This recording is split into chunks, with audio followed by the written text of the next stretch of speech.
The Royal Prussian Army served as the army of the Kingdom of Prussia. It became vital to the development of Brandenburg Prussia as a European power. The Prussian Army had its roots in the core mercenary forces of Brandenburg during the 30 Years' War of 1618 to 1648. Elector Frederick William developed it into a viable standing army, while King Frederick William I of Prussia dramatically increased its size and improved its doctrines. King Frederick the Great, a formidable battle commander, led the disciplined Prussian troops to victory during the 18th century Salesian Wars and greatly increased the prestige of the Kingdom of Prussia. The army had become outdated by the beginning of the Napoleonic Wars, and France defeated Prussia in the War of the Fourth Coalition. However, under the leadership of Gerhard von Scharnhorst, Prussian reformers began modernizing the Prussian army, which contributed greatly to the defeat of Napoleon Bonaparte during the War of the Sixth Coalition. Conservatives halted some of the reforms, however, and the Prussian army subsequently became a bulwark of the conservative Prussian government. In the 19th century, the Prussian army fought successful wars against Denmark, Austria and France, allowing Prussia to unify Germany and to establish the German Empire in 1871. The Prussian army formed the core of the Imperial German Army, which the Reichswehr replaced after World War I. The Great Elector. Creation of the Army of Prussia grew out of the united armed forces created during the reign of Elector Frederick William of Brandenburg.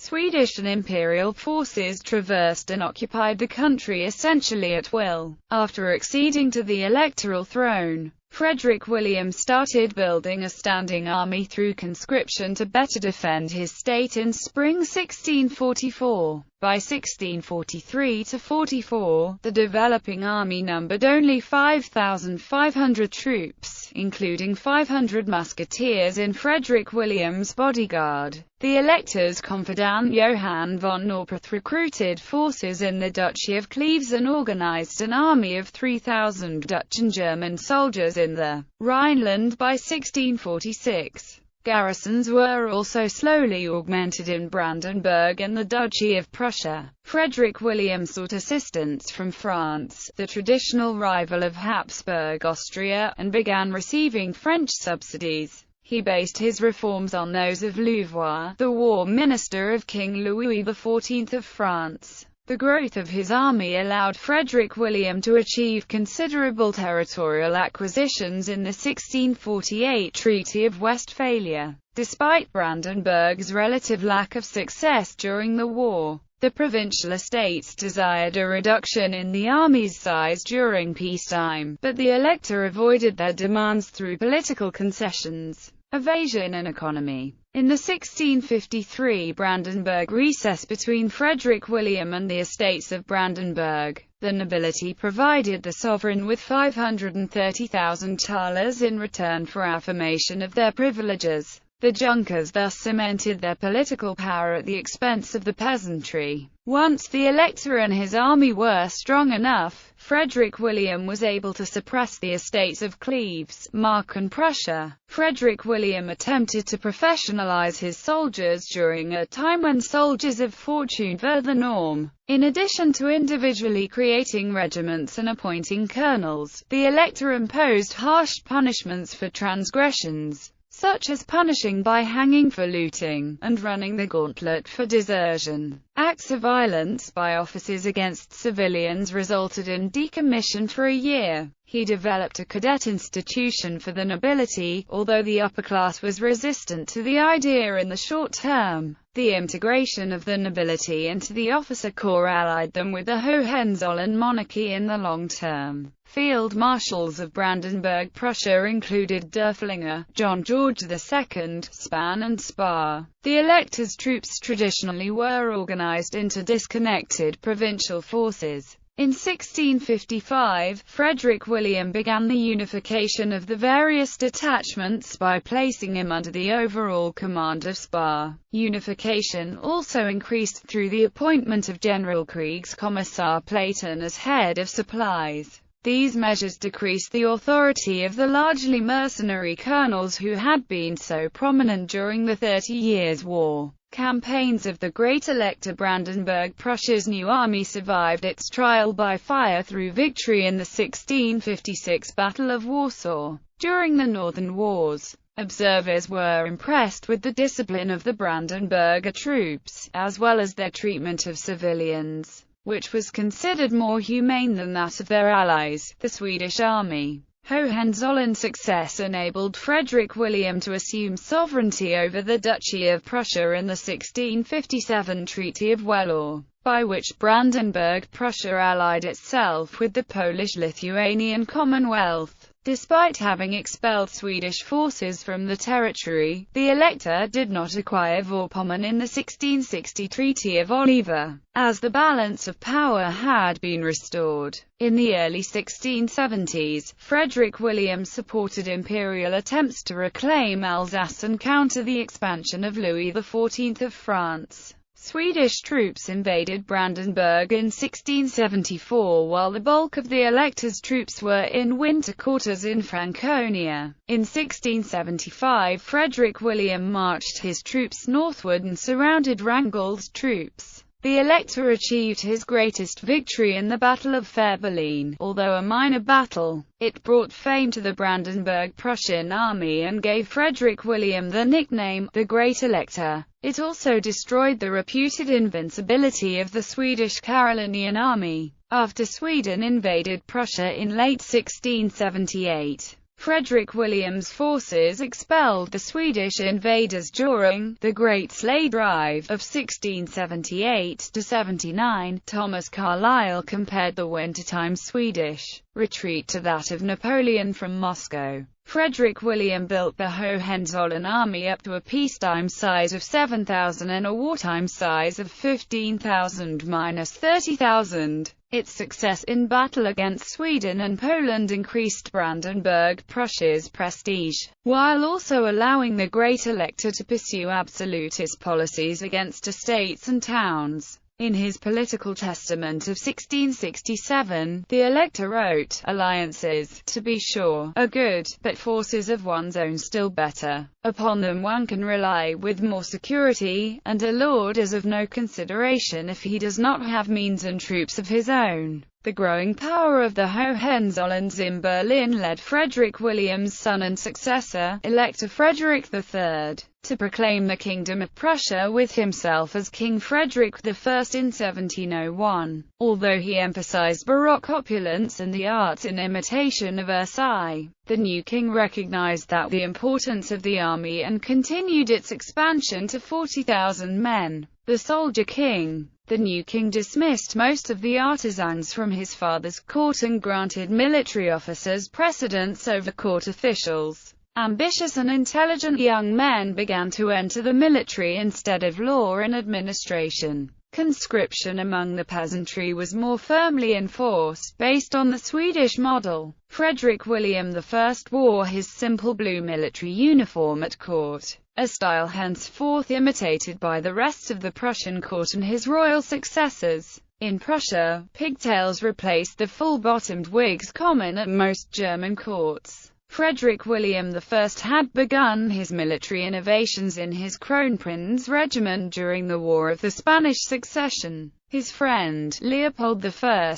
Prince of Anhalt-Dessau, served as the royal drill sergeant for the Prussian army. Leopold introduced the iron ramrod, increasing Prussian firepower, and the slow march, or Goose step. He also vastly increased the role of music in the army, dedicating a large number of musician troops, especially drummers and fifers, to use music for increasing morale in battle. The usefulness of music in battles was first recognized in the 30 Years' War by the Brandenburger and Swedish armies. The new king trained and drilled the army relentlessly, focusing on the firing speed of their flintlock muskets and formation maneuverability. The changes gave the army flexibility, precision, and a rate of fire that was largely unequaled for that time period. Through drilling in the iron ramrod, each soldier was expected to fire 6 times in a minute, 3 times as fast as most armies. Punishments were draconian in nature, such as running the gauntlet, and despite the threat of hanging, many peasant conscripts deserted when they could. Uniforms and weaponry were standardized. Pigtails, and, in those regiments which wore it, facial hair were to be of uniform length within a regiment. Soldiers who could not adequately grow beards or moustaches were expected to paint an outline on their faces. Frederick William I reduced the size of Frederick I's gaudy royal guard to a single regiment, a troop of taller than average soldiers known as the Potsdam Giants, or more commonly, the Long Eagles, which he privately funded. The cavalry was reorganized into 55 squadrons of 150 horses, the infantry was turned into 50 battalions, and the artillery consisted of 2 battalions. The General War Commissary, responsible for the army and revenue, was removed from interference by the estates and placed strictly under the control of officials appointed by the king. Frederick William I restricted enrollment in the officer corps to Germans of noble descent and compelled the Junkers, the Prussian landed aristocracy, to serve in the army, although initially reluctant about the army. The nobles eventually saw the officer corps as its natural profession. Until 1730 the common soldiers consisted largely of serfs recruited or impressed from Brandenburg, Pomerania and East Prussia, leading many to flee to neighboring countries. In order to halt this trend, Frederick William I divided Prussia into regimental cantons. Every youth was required to serve as a soldier in these recruitment districts for 3 months each year. This met agrarian needs and added extra troops to bolster the regular ranks. The General Directory, which developed during Frederick William I's reign, continued the absolutist tendencies of his grandfather and collected the increased taxes necessary for the expanded military. The middle class of the towns was required to quarter soldiers and enroll in the bureaucracy. Because the excise tax was only applied in towns, the king was reluctant to engage in war, as deployment of his expensive army in foreign lands would have deprived him of taxes from the town-based military. By the end of Frederick William I's reign, Prussia had the 4th largest army in Europe, but was 12th in population size. This was maintained with a budget of 5 million thalers. Frederick the Great. Salesian Wars. Frederick William I was succeeded by his son, Frederick II. Frederick immediately disbanded the expensive Potsdam Giants and used their funding to create 7 new regiments and 10,000 troops. The new king also added 16 battalions, 5 squadrons of hussars, and a squadron of life guards. Disregarding the pragmatic sanction, Frederick began the Salesian Wars shortly after taking the throne. Although the inexperienced king retreated from the battle, the Prussian army achieved victory over Austria in the Battle of Mollwitz under the leadership of Field Marshal Schwerin. The Prussian cavalry under Schulenburg had performed poorly at Mollwitz. The cuirassiers, originally trained on heavy horses, were subsequently retrained on more maneuverable, lighter horses. The hussars and dragoons of General Zieten were also expanded. These changes led to a Prussian victory at Chautusitz in Bohemia, and Austria conceded Silesia to Frederick with the Peace of Breslau. In September 1743, Frederick held the first full maneuver, in which the different branches of the army tested new formations and tactics. The fall maneuvers become annual traditions of the Prussian army. Austria tried to reclaim Silesia in the Second Silesian War. Although successful in outmaneuvering Frederick in 1744, the Austrians were crushed by the king himself in the Battle of Hohenfriedberg. The Prussian cavalry excelled during the battle, especially the Zieten hussars. For his great services at Hohenfriedberg, the close fellow of King Frederick, Hans Karl von Winterfeldit, rose to prominence. Austria then allied with its traditional rival, France. In the diplomatic revolution, Austria, France, and Russia were all aligned against Prussia. Frederick preemptively attacked his enemies with an army of 150,000, beginning the 7 Years' War. The Austrian army had been reformed by Kaunitz, and the improvements showed in their success over Prussia at Kolin. Frederick achieved one of his greatest victories, however, at Rossbach, where the Prussian cavalry of Seydlitz smashed a larger Franco-Imperial army with minimal casualties, despite being outnumbered 2-1. Frederick then rushed eastward to Silesia, where Austria had defeated the Prussian army under the Duke of Bevern. After a series of complicated formations and deployments hidden from the Austrians, the Prussians successfully struck their enemy's flank at Leuthen. With Friedrich once again directing the battle, the Austrian position in the province collapsed, resulting in a Prussian victory even more impressive than the one at Rossbach. Frederick's maneuvers were unsuccessful against the Russians in the bloody Battle of Zorndorf, however, and Prussian forces were crushed at Kunersdorf.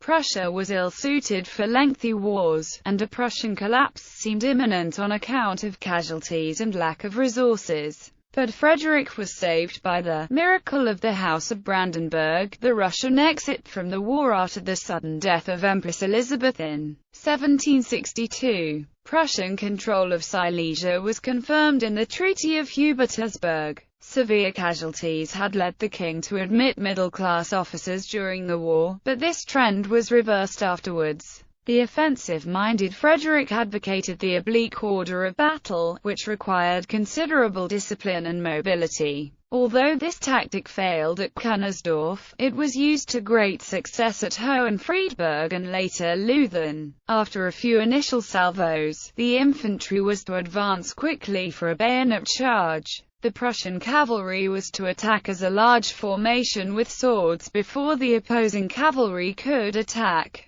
An army with a country. The first garrison began construction in Berlin in 1764. While Frederick William I wanted to have a mostly native-born army, Frederick II wanted to have a mostly foreign-born army, preferring to have native Prussians be taxpayers and producers. The Prussian army consisted of 187,000 soldiers in 1776, 90,000 of whom were Prussian subjects in central and eastern Prussia. The remainder were foreign volunteers or conscripts. Frederick established the Gardes du Corps as the Royal Guard. Many troops were disloyal, such as mercenaries or those acquired through impressment, while troops recruited from the canton system displayed strong regional, and nascent national, pride. During the 7 Years' War, the elite regiments of the army were almost entirely composed of native Prussians. By the end of Friedrich's reign, the army had become an integral part of Prussian society and numbered 200,000 soldiers. The social classes were all expected to serve the state and its army. The nobility led the army, the middle class supplied the army, and the peasants composed the army.